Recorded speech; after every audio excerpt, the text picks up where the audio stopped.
We'll call the Sunnyvale 4B Economic Development Board meeting for Tuesday the 9th to order at 5:34 p.m. All members present except member Nair.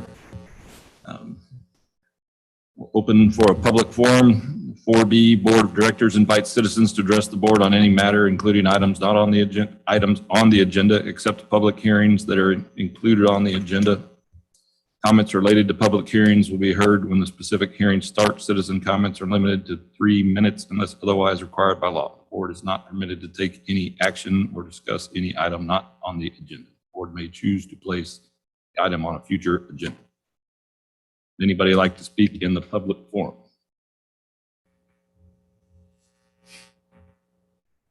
Anybody online? There's no one online. We'll close the public forum. Move on to agenda item number 1, discuss Glazer Barn project with the Glazer subcommittee and consider official actions on the matter. Good evening, board members and committee members. Just to recap, at the meeting that we had last week, there was a discussion about next steps on the Glazer horse barn. Council had a meeting in October to discuss, and they had indicated a preference to move forward with a 10-stall shed row barn that construction costs added up to about $491,000, and the council had agreed to cover any costs over $500,000 for design out of the general fund. And then they also heard a few other options as well. And so we talked through those options with the committee and with the board, and the outcome of that meeting was you all requested that staff get back with our architect and construction manager at risk and get a quote for a 16-stall horse barn, since that's what had been talked about through most of this process. And so we did that, and we got the quote back yesterday. And so the cost for that is $559,753. So about a $70,000 difference. And so the question really for 4B and the committee was, going back to the 6 options that were presented last week, or now I guess the 7th option, what is the committee and board's preference? And if we are talking about something in excess of the $500,000 budget, what is the committee's suggestion for how to fund that difference? And so with that, I'll turn it over to y'all to any questions or discussion. It's my understanding, going back to our joint meeting, was that council had already approved to move forward with the planning phase, design phase on that 10-stall. So for us and the committee, it's either accepting that or coming back and saying, no, we'd rather you move forward or not move forward, whatever it is. Correct. With a different plan. And I thought it was up to 500, so it's up to, an extra 60,000. But if it was 491, that. So today isn't really to debate a lot of stuff. It's just discuss the 2 options on the table and make a recommendation on one for council then to move forward, or come up with an alternative, but primarily those 2 options. Primarily, yes. There was other options that were discussed, but I think by the time we ended the meeting last time, everyone had kind of coalesced around either moving forward with the 10-stall option at $491 plus design cost, or seeing how much it would cost for a 16-stall option, which you'd still have those design costs with a 16-stall option. So I think that's where we're at, unless we want to kind of backtrack and go over those other options that were discussed at the last meeting.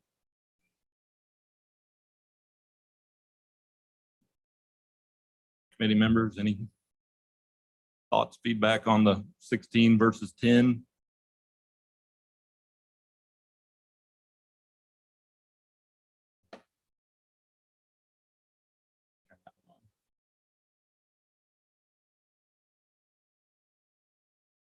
in my opinion, I think we should go with the 16, simply because that's kind of where we were before all this latest stuff took place. So Personally, to me, for the extra cost, it makes sense.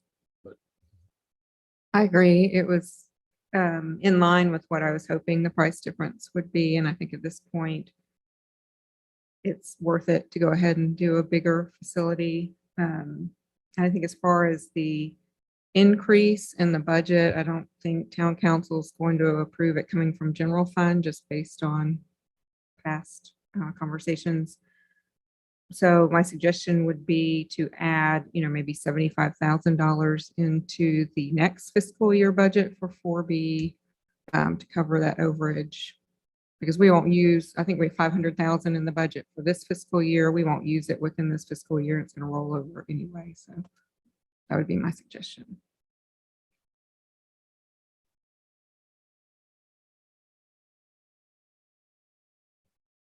I have a question though. I've heard some comments outside of town hall about a horse sculpture. Is there any definite plan on a horse sculpture, or is that just ideas? Ideas for the traffic circle, what to put in it.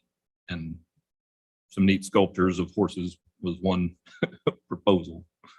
So it kind of goes with the theme. Okay. What was the approximate cost? Well, the ones we were shown were 100,000 a piece. Right.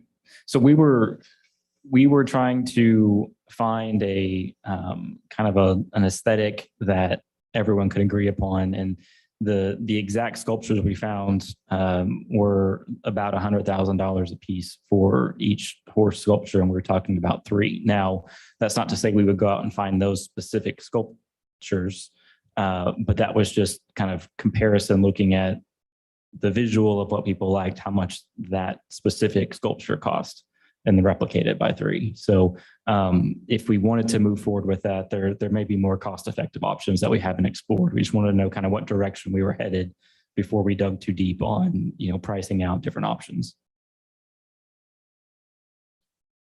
It just seems $100,000 for one piece, when we maybe could go down Beltline to the donut shop and borrow this horse that's down there instead of letting it sit there. Just an idea.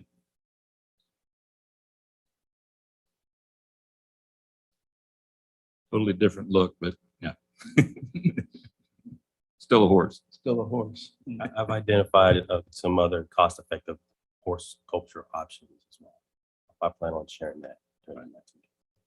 Remember, Nair had something come up and wasn't able to make it.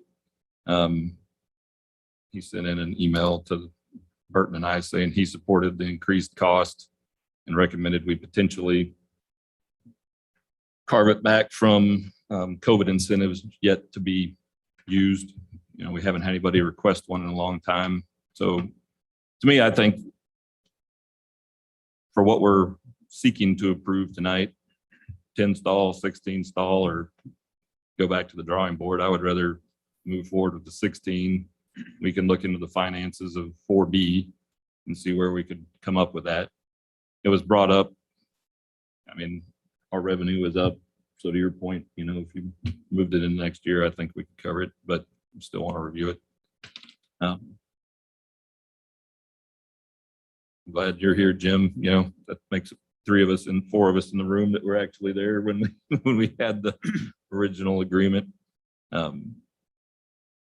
And way back when, there was more of a cost sharing originally discussed, but none of that was official. It was just, other than the initial purchase where we split it, the rest was all verbal as far as I know. None of it was ever put in writing.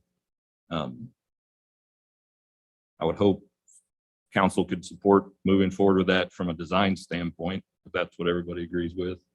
But my one, I guess you could call it concern, that I would like to see, and I don't know what council's opinion is on that, but right now we're seeking design of facility that we think will work for an operator that we have yet to identify what that operator may or may not need or want, other than who's there today. So at this point, we're doing design. I get that. We're not approving the facility to actually be built and spending money to actually build it. Before that takes place, I don't know what the right terminology is, but RFQ, RFP, whatever it is, to find preferably multiple equestrian specialists that would be willing to operate the facility and tell us, I can operate it at this cost for this many years if the facility meets these requirements. If it doesn't, I can't do it. Or to find out if we have a long-term viable plan to make it work, or if it's just the current person and what happens if something happens to them. So then then what? That's my main concern, is the kind of then what if the current operator can't operate it for any reason? Do we have other viable people that want to step in and do it? Yeah, and that's something that we do need to get some clarity on as far as, who will be the operator into the future. As I understand it, and again, I'm relatively new to the nuances of the conversation, but a lot of the drive to build this facility was to keep as many of the current horses that are on the property as possible. And so, if we were to open it up and seek out new operators, if that's still a goal to keep the horses on the property, the same horses on the property, we'd have to somehow figure out how to write that into the RFP, as well as, you can operate it, but you got to leave these horses on the property. And then, I don't know how much flexibility there is in the rent if we are wanting to keep the horses on that property, because a new operator may come in and say, sure, I'm willing to have the horses there, but we're going to pay 10 times as much a month. Well, that may run off the horses as well. So I think we do need to circle back on some of the conversations as far as, what is the goal of the horse barn? Is it to have horses and we don't care which horses they are? Is it to have the current horses on there? Is it to have horses from Sunnyvale residents on there? And then we can figure out how best to figure out what the future of the operation of that facility is based on those conversations. Yeah, and I think that is probably a conversation for another day for the most part, but I did go back and look at some of my notes from our stables committee previous meetings. And one of the things I didn't think about at our last meeting was that, we could consider going out an RFP with other operators, but when we originally purchased the land, the idea was to try and keep the existing contract as close to it is right now as possible, in a way that makes sense. But we've already had an operator change since we purchased the property. So this isn't the operator that was running it when we bought the land. But also there's some limitation, we can't get too grand a scale of an equestrian center on that land. We just don't have the space. And bigger, more expensive facilities will want additional amenities that we can't offer, or we probably don't want to offer, like a riding pen, training pen, all sorts of other buildings and things that take up space on the land. So that's something to consider in the future too.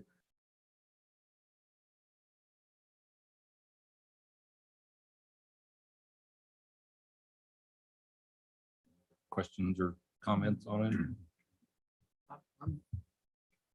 There are 22 horses now, so at least having a minimum 16 stalls. I think having 10 doesn't give us the long-term leverage we need. So I would support going for at least a minimum of 16 stalls. And I would also recommend that once this is done and we go finish the construction phase, I think we need to have probably look for an operator who would make it,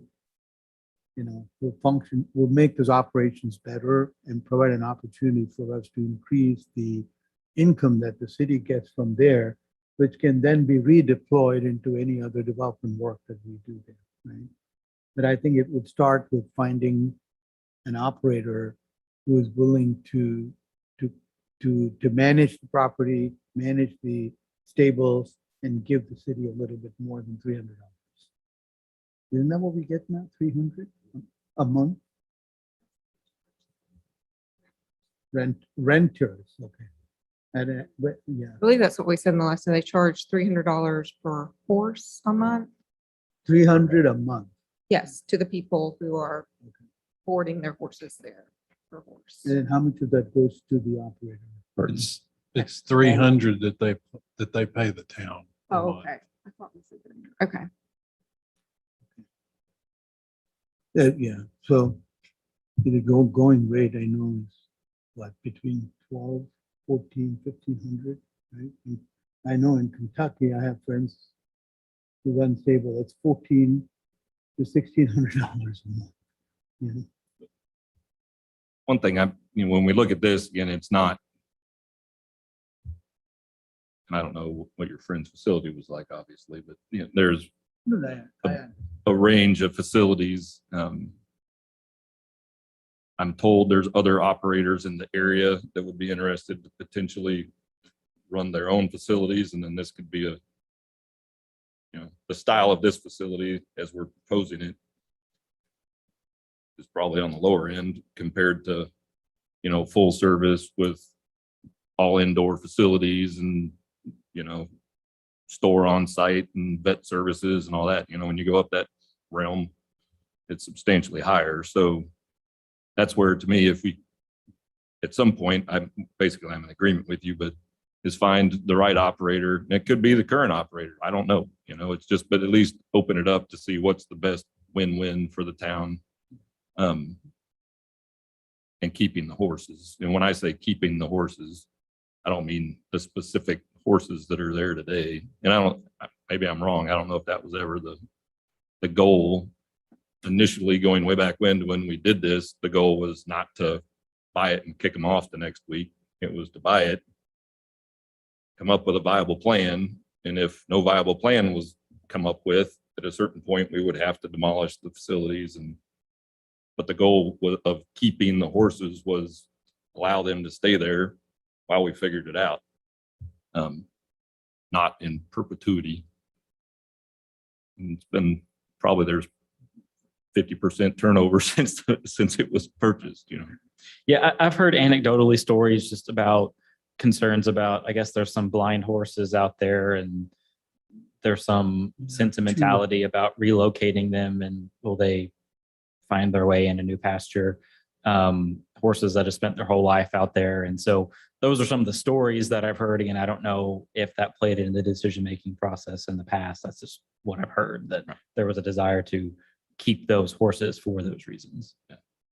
So for me personally, it's, we've had a lot of conversations, a lot of changes. Things have moved around. And if this is where we stand between 10 and 16 or those other options that were on the table, personally, I'll vote for the 16 with that caveat that sometime during this design phase, we also move forward with the viability, whatever you want to call it, viability study to see what makes the most sense long-term. But my opinion has actually changed over the years. Originally, I was like, I care less, because I think about how I invest in my own property. If I want to live in an HOA or a small property, that's my choice. If I want to have horses, that's my choice. So it was kind of weird up front. But when Susan mentioned it as thinking of it as public art, back to your point on 100,000 for a statue, I know long-term, this is a lot more expensive than a statue, potentially, unless we have that win-win. But it is a nice aesthetic when you're driving through. Personally, I think if you had cattle, it's also a nice aesthetic, but the difference is you see cattle a lot more frequently than you see large groups of horses. Normally, we only see one or two in somebody's property, unless you go somewhere. So it's a unique thing going back through all the elections since I've lived in Sunnyvale. Somebody has a picture of horses from the park on their campaign ads, and so sounds like that's what the board wants. So Yeah, I have another quick question. As part of this work, are we going to rework on the fencing around the property? Because there are certain areas where the fence is totally deteriorated and the horses sometimes even stray out. Yep. So fences and gates, $57,500 or $450. that's around the whole property? I believe that is not the whole property. I believe that's just the fences that they would have to move and add because of how they're changing the layout of the property. Now, I will say we did in the grant that we talked about at the joint meeting for the trail along the edge of this property, that would, because we'd have to push the fence in a few feet to have room for the trail, there is funding in that grant to replace the fencing on the outskirts of the property. And then there's funding in the fire station construction budget to replace the fence that the fire station would disrupt at the outskirts. But the other portions of the property, there is not funding currently identified to replace the fencing in those areas. The most important thing is on Jobson and Tripp. Right. Those would get. There are areas there where the Mhm. horses can, they stray out and there are two spots where they go out and come back in. Right. Yeah. Those would get Very good. replaced as part of the trail project if we get that grant. So that's what we're hoping for.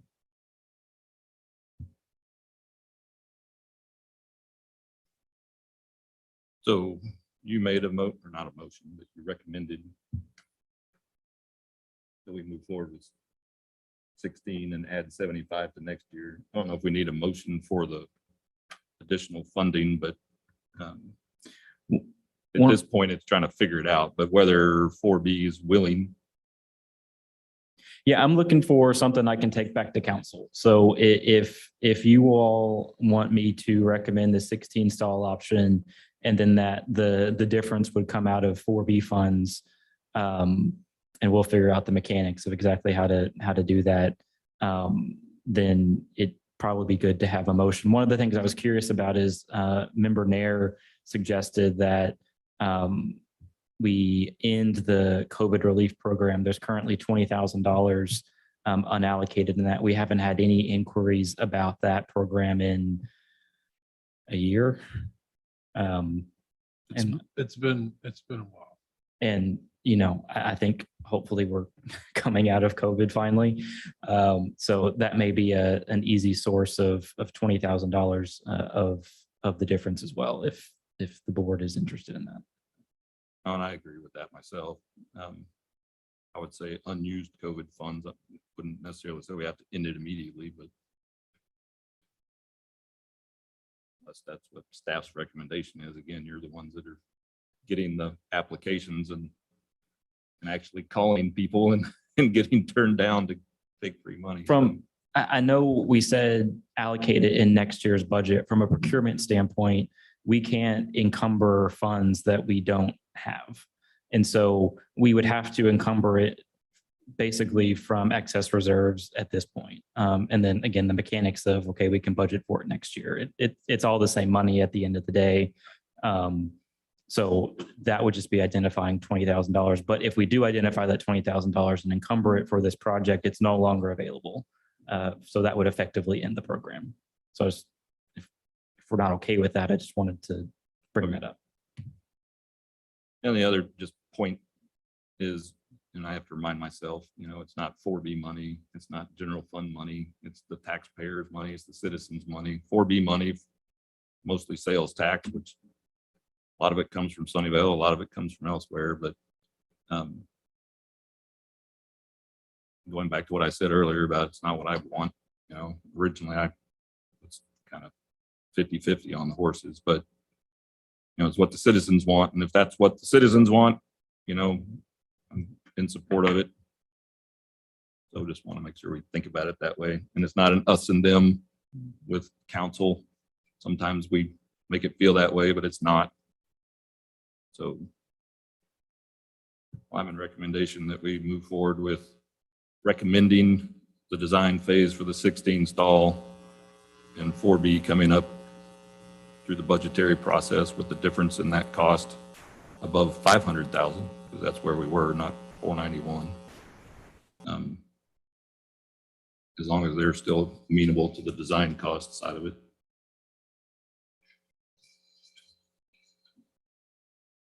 I make a motion that we recommend to council that we proceed with the 16 stall facility for the stables with the increase of approximately $68,000, and those funds would come from the 4B budget. Motion made by member Anthony, And I second that. seconded by member Padmanabhan. All those in favor? Passes unanimously. Thank you, committee. All right, agenda. Next is agenda item number 2, discuss, consider, and act upon financial reporting and related items, financial year 2020, 2021 lapsed appropriations.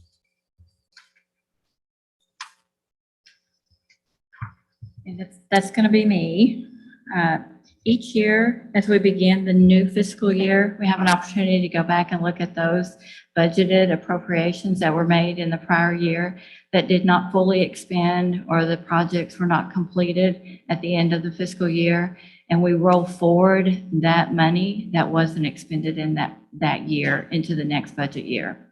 So for 4B, we have identified, if you want to go on to that third slide, that one, yeah, that's good. So for 4B, we have identified 4 line items where in the 2021 budget, we had budgeted funds for the downtown vision study, and that was in the planning line item of $87,500. Of that money, $3,845 was not expended, and that was for the final payment of the downtown vision study, which was paid for in the current fiscal year. So our recommendation is to roll forward that $3,845 into the current fiscal year. Also, in the incentive line item, we budgeted for this current year $400,000. 4B is currently committed to $248,456 for prior incentives. So we are recommending that we roll forward that portion that 4B is already committed to. That would bring that line item up for this current fiscal year to $648,456. In the Parks and Trails line item, in that line item, we budgeted for equipment, and in the equipment, we're talking about some of the exercise equipment that's in some of the parks and some of the playground equipment. We budgeted $50,000 for that line item. Also included in that line item was the cameras that we were installing in the parks. $14,591 of that lapsed, so we're recommending that we roll that portion forward to finish paying off for the cameras. And then the glacier improvements. So for the current year, we did not budget any money, as that money that we had budgeted in 2021 was going to roll forward into this year. So originally last year, you budgeted $500,000. You had expenditures for glacier of a little over $13,000. That is leaving $486,823 to roll forward into this year. So for these 4 line items, for the adopted budget for this year, those 4 line items total $537,500. If we amend the budget to roll forward those appropriations, which total $753,715, the amended budget for just those 4 line items would be $1,291,215. And if you go on to that last slide right there, you can see what amending that budget does to the 4B fund balance. So we anticipate the beginning fund balance for the current fiscal year for 4B to be $2,980,836. And we say we anticipate because we are still waiting on 1 month of sales tax receipts that we have not received. those that we will receive in November that are really for the month of September, we haven't received that money yet. So quite likely that beginning fund balance will be a little bit higher, as included in that fund balance is an accrual for September. And so when we get the actual receipts in, we anticipate those will be higher than the accrual. So that beginning fund balance, you may see increase just a little bit there.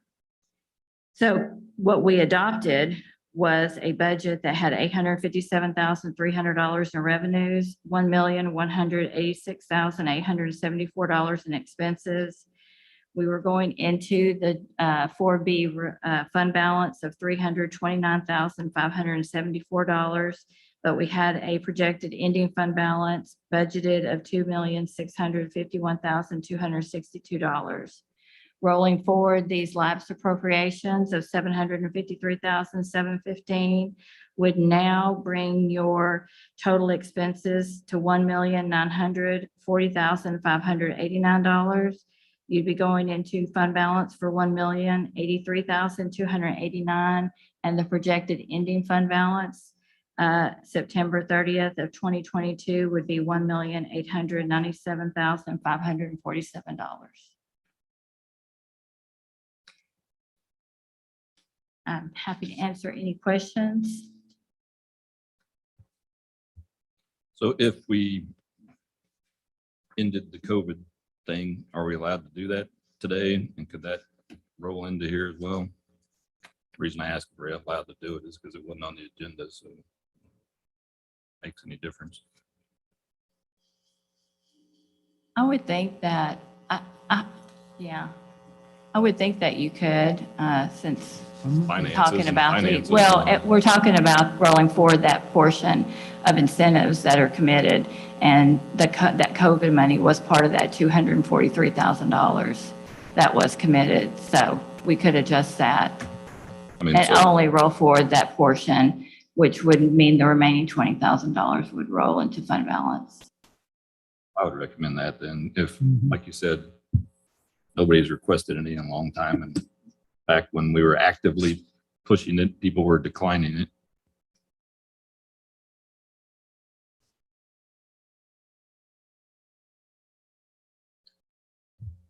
And these appropriations, these roll forwards will also be presented to council when we present the remaining funds that we have that also have lapse appropriations, which will probably be sometime either in December or January, and for council approval as well. For everybody that's new on the board,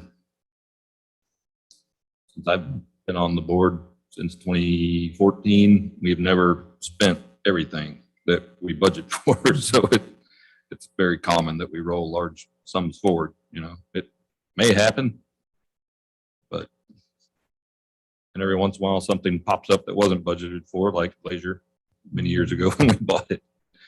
And so it's any questions or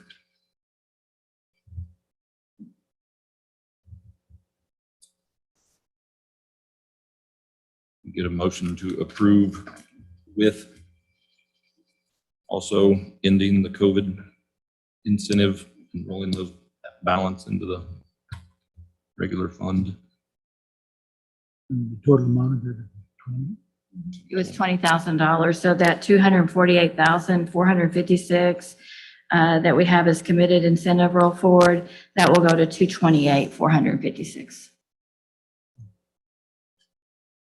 which would increase that ending fund balance at 9/30/2022 by $20,000. And again, you know, it's quite likely going to be a little higher than that just once we receive those sales tax receipts. Member Chase makes a motion to approve and also ending the COVID incentives and rolling that portion into the fund balance. Motion made by member Chase. Seconded by member Cash. All those in favor? Passes unanimously. No other agenda items. Can I get a motion to adjourn? Motion made by member Cash,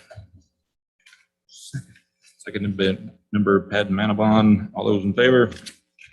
We adjourn at 6:09 PM. Thank you all.